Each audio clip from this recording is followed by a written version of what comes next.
Assalamualaikum warahmatullahi wabarakatuh.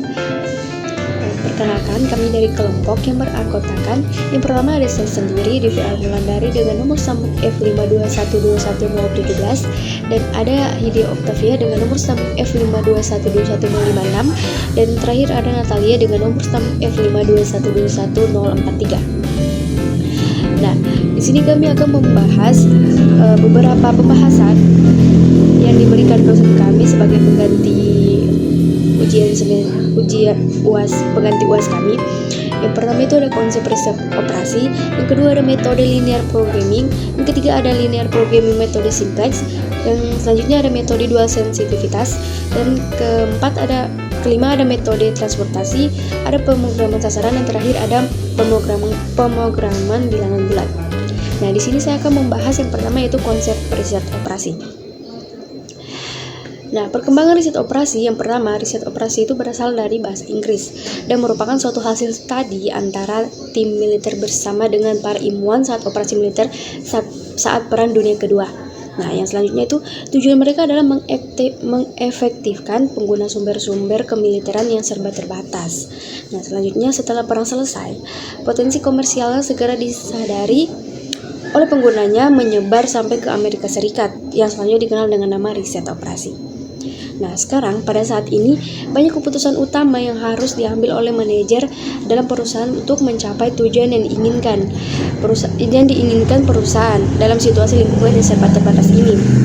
Batasan-batasan tersebut meliputi terbatasnya sumber daya seperti tenaga kerja, waktu, bahan baku, dan uang, dan sebagainya. Nah, riset operasi juga banyak diterapkan dalam menyelesaikan masalah-masalah yang cukup kompleks, meliputi dalam beberapa bidang, yaitu akuntansi dan keuangan, pemasaran, dan operasi produksi. Riset operasi juga bisa dipandang sebagai ilmu dan seni. Dipandang sebagai ilmu karena riset operasi menggunakan teknik-teknik dan algoritma matematika untuk memecahkan masalah yang ada. Dipandang sebagai seni karena keberhasilan dan penyelesaian model matematis ini sangat bergantung pada kreativitas dan kemampuan seseorang sebagai pelaku analisis dalam proses pengambilan keputusan. Nah, ini dia definisi tentang riset operasi. Operation Research Society of Great American. Riset operasi berkaitan dengan menentukan pilihan secara ilmiah bagaimana merancang dan menjalankan sistem manusia secara terbaik, biasanya membutuhkan alokasi sumber daya yang lengkap. Nah, itu menurut Operation Research Society of Great American. Nah, menurut Hamdi Attaha, riset operasi adalah pendekatan dalam pengambilan keputusan yang ditandai dengan pengguna pengetahuan ilmiah melalui usaha kelompok. Yaitu kelompok antardisiplin yang bertujuan untuk menentukan penggunaan terbaik sumber daya yang terbatas. Nah, pembahasan kedua ada metode linear programming.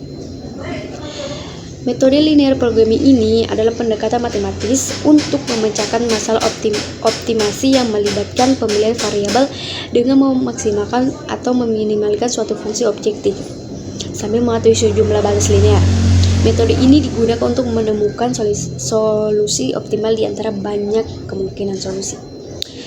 Dalam linear programming, model matematis terdiri dari fungsi objektif dan sejumlah batasan. Fungsi objektif adalah fungsi matematis yang ingin dimaksimalkan atau diminimalkan, misalnya keuntungan atau biaya. Batasan adalah kriteria atau pembatasan yang harus dipenuhi dalam mencari solusi optimal.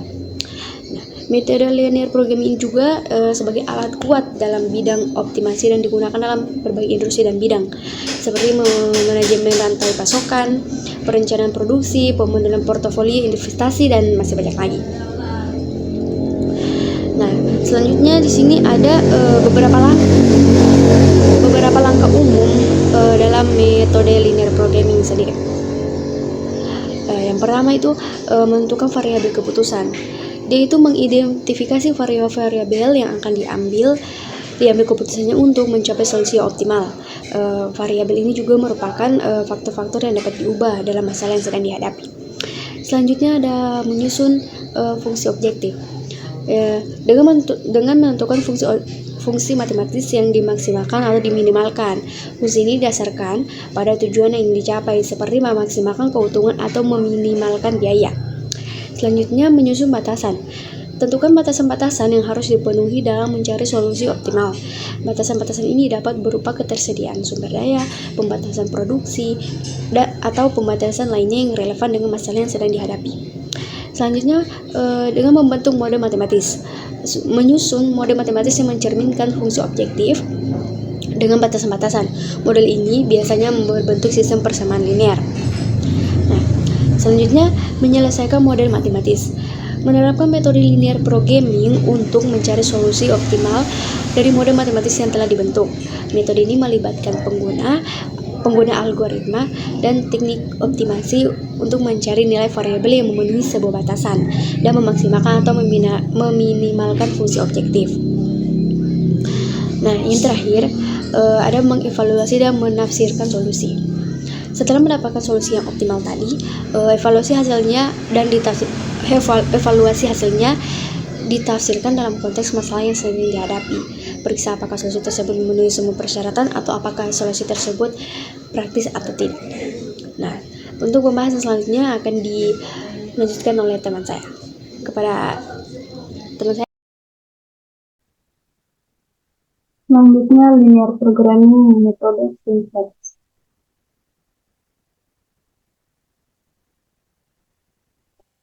Metode simplex dalam linear programming adalah algoritma yang digunakan untuk memecahkan masalah optimasi dalam bentuk linear programming dan mencari solusi optimal. Algoritma ini beroperasi dengan memindahkan dari satu sudut-sudut layar ke sudut-sudut lainnya di ruang solusi sampai ditemukan solusi optimal. Metode simplex terus melakukan iterasi melalui langkah-langkah ini hingga mencapai solusi optimal. Namun, dalam beberapa kasus, masalah linear programming mungkin memiliki solusi yang tidak terbatas atau tidak memenuhi batasan. Oleh karena itu, perlu dilakukan analisis tambahan untuk menangani situasi-situasi khusus ini. Metode simplex telah menjadi alat yang sangat efektif dan luas digunakan dalam berbagai industri dan bidang, seperti manajemen operasi, ekonomi, manufaktur, dan lainnya, untuk mengoptimalkan keputusan dan sumber daya. Berikut adalah langkah-langkah umum dalam metode simplex. Yang pertama, menyusun masalah dalam bentuk standar. Bagian 1, mengubah masalah linear programming ke bentuk standar dengan memperkenalkan variabel slack dan surplus. Yang kedua, memastikan bahwa semua variabel keputusan non-negatif. Bagian kedua, menyusun tabel awal. Yang pertama, membentuk tabel simplex awal dengan kolom untuk variabel keputusan, variabel slack atau surplus, dan variabel pembatasan. Yang ketiga, pemilihan variabel masuk dan variabel keluar. Yang pertama, memilih variabel masuk dengan menggunakan aturan optimality kriteria optimalitas, seperti aturan minimum rasio atau aturan maksimum koefisien.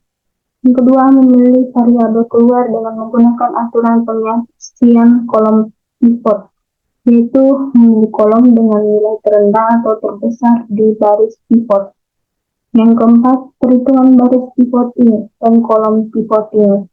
Yang pertama, memperbarui tabel simplex dengan melakukan operasi baris pivoting dan kolom pivoting. Yang kedua, menggunakan operasi matematika dasar seperti pembagian baris pivot dengan elemen pivot dan eliminasi Gauss-Jordan untuk mengubah elemen-elemen lain dalam tabel. Yang kelima, pembaruan tabel. Yang pertama, memperbarui tabel simplex dengan mengulangi langkah-langkah pemilihan variabel masuk dan keluar sampai ditemukan solusi optimal. Yang keenam, mengevaluasi dan menafsirkan solusi. Yang pertama, setelah mencapai solusi optimal, mengevaluasi dan menafsirkan solusi dalam konteks masalah yang sedang dihadapi. Yang kedua, menentukan nilai optimal dari fungsi objektif dan menginterpretasikan nilai variabel keputusan yang terkait dengan solusi. Untuk berikutnya, Metode dual sensitivitas. Metode dual sensitivitas adalah pendekatan yang digunakan dalam linear programming untuk mengukur sensitivitas solusi optimal terhadap perubahan dalam koefisien fungsi objektif atau batasan. Metode ini memberikan informasi tentang sejauh mana perubahan tersebut dapat mempengaruhi nilai optimal dan variabel dual terkait. Metode dual sensitivitas membantu dalam pengambilan keputusan dan analisis sensitivitas dalam konteks perubahan lingkungan atau perubahan persyaratan masalah linear programming. Dengan memahami sensitivitas dual, pengambil keputusan dapat mengevaluasi dampak dari perubahan dalam masalah dan membuat keputusan yang lebih informasi.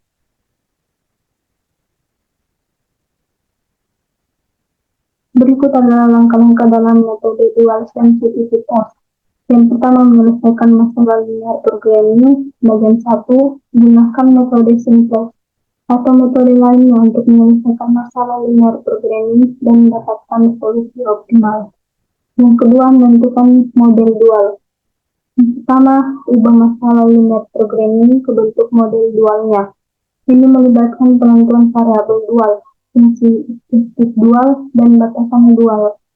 Yang ketiga, mengidentifikasi dual price, shadow price. Yang pertama, dual price atau shadow price mengukur sejauh mana perubahan dalam koefisien fungsi objektif akan mempengaruhi nilai optimal fungsi objektif. Yang kedua, hitung nilai dual price untuk setiap batasan dengan cara menyentuh batasan dan melihat perubahan dalam nilai optimal. Yang keempat, mengidentifikasi range of visibility. Range of visibility mengukur sejauh mana batasan dapat berubah tanpa mempengaruhi solusi optimal saat ini. Hitung range visibility untuk setiap batasan dengan mengubah nilai kanan batasan dan melihat perubahan dalam nilai optimal. Yang kelima, menafsirkan hasil. Analisis dual sensitivitas memberikan pemahaman tentang bagaimana perubahan dalam koefisien fungsi objektif atau batasan akan mempengaruhi solusi optimal dan variabel dual terkait. Dual price memberikan informasi tentang nilai tambahan yang diberikan pada fungsi objektif untuk setiap unit penambahan batasan terkait. Yang ketiga, range of visibility memberikan informasi tentang batasan-batasan dalam perubahan nilai kanan yang dapat diterima tanpa mempengaruhi solusi optimal saat ini. Berikutnya, metode transportasi. Metode transportasi adalah salah satu metode yang digunakan dalam pemasaran estimasi untuk menentukan alokasi optimal dari suatu sumber daya ke sejumlah tujuan dengan biaya minimum atau keuntungan maksimum. Metode ini sering digunakan dalam konteks perencanaan dan pengendalian rantai pasokan, distribusi fisik, dan pengangkutan barang. Metode transportasi digunakan dalam berbagai industri, termasuk logistik, manufaktur, dan distribusi. Hal ini membantu perusahaan dalam merencanakan dan mengelola aliran barang dengan efisien, mengoptimalkan penggunaan sumber daya, dan mengurangi biaya transportasi. Berikut adalah langkah-langkah umum dalam metode transportasi. Yang pertama, menentukan variabel keputusan. Bagian 1, identifikasi sumber daya, misalnya pabrik, gudang, dan tujuan, misalnya pelanggan, pusat distribusi. Tetapkan variabel keputusan untuk masing-masing pasangan sumber daya, tujuan, yang menunjukkan jumlah barang yang akan diangkut dari sumber daya ke tujuan. Yang kedua, menyusun matriks biaya atau keuntungan. Pertama, matriks biaya atau keuntungan menggambarkan biaya yang terkait dengan mengirim satu unit barang dari setiap sumber daya ke setiap tujuan. Yang kedua, susunlah matriks dengan biaya transportasi antara setiap pasangan sumber daya tujuan. Yang ketiga, menentukan batasan permintaan dan penawaran. Bagian ketiga, pertama, identifikasi batasan penawaran. Misalnya, kapasitas produksi, ketersediaan barang di sumber daya, dan batasan permintaan, misalnya permintaan pelanggan, kebutuhan di tujuan. Yang kedua, tetapkan batasan permintaan dan penawaran untuk masing-masing sumber daya dan tujuan. Yang keempat, memecahkan masalah transportasi. Yang pertama, gunakan metode transportasi seperti metode Vogel, metode North-West Corner, atau metode matriks minimum untuk menyelesaikan masalah. Yang kedua, metode ini melibatkan alokasi awal dan perulangan untuk memperbaiki alokasi sampai memenuhi permintaan dan penawaran dengan biaya minimum atau keuntungan maksimum. Yang kelima, menafsirkan hasil. Yang pertama, analisis hasil alokasi untuk mengidentifikasi jalur pengiriman optimal dan jumlah barang yang diangkut di setiap jalur. Yang kedua, evaluasi biaya total atau keuntungan total yang dicapai dengan solusi optimal. Sekian dan terima kasih.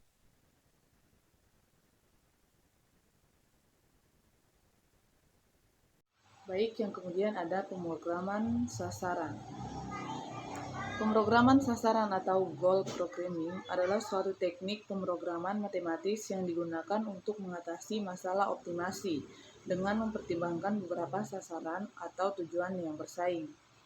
Dalam pemrograman sasaran, tujuan utama adalah mencapai solusi yang meminimalkan atau memaksimalkan sejumlah sasaran yang ditentukan sekaligus dengan mempertimbangkan keterbatasan yang ada.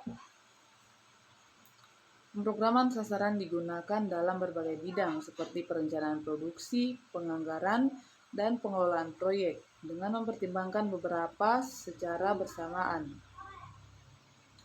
Pemrograman sasaran membantu dalam pengambilan keputusan yang lebih holistik dan efisien. Kemudian ada langkah-langkah umum dalam pemrograman sasaran. Yang pertama, menentukan sasaran. Identifikasi sasaran atau tujuan yang akan dicapai dalam masalah yang sedang dihadapi. Sasaran dapat berupa peningkatan keuntungan, pengurangan biaya, pemaksimalan pendapatan, atau pencapaian berbagai indikator kinerja lainnya. Kemudian yang kedua ada menyusun fungsi objektif. Tetapkan fungsi objektif yang menggambarkan kombinasi dari sasaran yang akan dioptimalkan. Fungsi objektif ini terdiri dari beberapa komponen yang mewakili setiap sasaran dengan bobot yang sesuai. Kemudian yang ketiga ada menetapkan keterbatasan. Tentukan keterbatasan atau batasan yang ada dalam masalah yang sedang dihadapi. Keterbatasan dapat berupa keterbatasan produksi, ketersediaan sumber daya, keterbatasan waktu, atau batasan lainnya yang membatasi solusi yang dapat diterima. Kemudian yang keempat ada menghitung fungsi kebangunan. Kemudian yang keempat ada menghitung fungsi kebergunaan. Hitung fungsi kebergunaan yang menggambarkan sejauh mana setiap sasaran tercapai dalam solusi yang dihasilkan.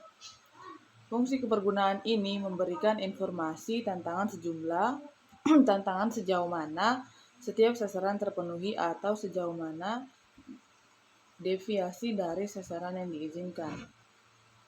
Kemudian selanjutnya ada mengoptimalkan solusi. Gunakan metode optimasi seperti metode simplex atau algoritma genetika untuk mencapai solusi optimal yang meminimalkan deviasi dari sasaran yang ditetapkan. Dalam beberapa kasus, metode penyelesaian yang dirancang khusus untuk pemrograman sasaran dapat digunakan. Kemudian yang terakhir ada menafsirkan hasil. Evaluasi solusi optimal yang ditentukan dalam konteks sasaran yang ditetapkan. Analisis hasil untuk mengidentifikasi tingkat pencapaian sasaran dan mengevaluasi kinerja solusi dalam mencapai tujuan yang bersaing. Kemudian di sini ada desain web untuk karya Buana. Dalam proyek ini saya membuat situs web resmi untuk peluncuran perusahaan perintisan karya Buana. Dapat dilihat pada gambar. Kemudian yang selanjutnya ada pemrograman bilangan bulat. Pemrograman bilangan bulat atau integer programming adalah suatu cabang dari pemrograman matematis yang memfokuskan pada masalah optimasi dengan variabel keputusan yang terbatas pada bilangan bulat. Dalam pemrograman bilangan bulat, tujuan utamanya adalah mencari solusi optimal dengan memenuhi keterbatasan yang ada, sambil membatasi variabel keputusan hanya pada bilangan bulat, bukan bilangan real.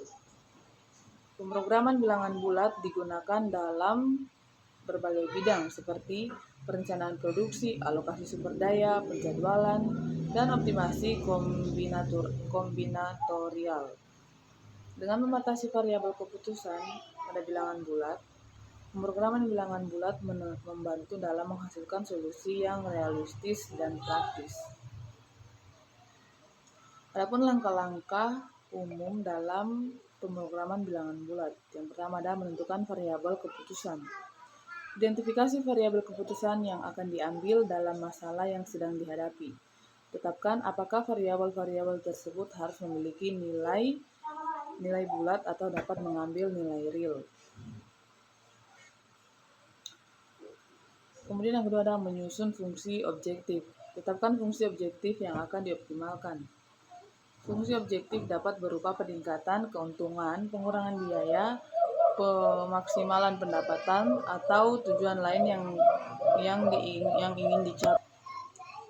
Kemudian yang ketiga ada menetapkan keterbatasan. Tentukan keterbatasan atau batasan yang ada dalam masalah yang sedang dihadapi. Keterbatasan dapat berupa keterbatasan produksi, ketersediaan sumber daya, keterbatasan waktu, atau batasan lainnya yang membatasi solusi yang dapat diterima. Kemudian yang keempat ada membangun model integer programming. Susun model matematis yang merepresentasikan masalah sebagai model integer programming. Model ini mencakup fungsi objektif, variabel keputusan, dan keterbatasan yang telah ditentukan sebelumnya. Kemudian yang kelima ada mencari solusi optimal. Gunakan metode optimasi khusus untuk pemrograman bilangan bulat seperti metode branch and bound atau metode Chaitin plan untuk mencapai solusi optimal. Metode ini secara sistematis menjelajahi ruang solusi dan membatasi pencarian hanya pada solusi yang memenuhi syarat bilangan bulat. Kemudian yang terakhir ada menafsirkan dan mengevaluasi hasil. Evaluasi solusi optimal yang ditemukan dalam konteks tujuan dan keterbatasan yang telah ditetapkan. Analisis hasil untuk mengidentifikasi nilai optimal variabel keputusan yang diterima dan mengevaluasi kinerja solusi dalam mencapai tujuan yang diinginkan.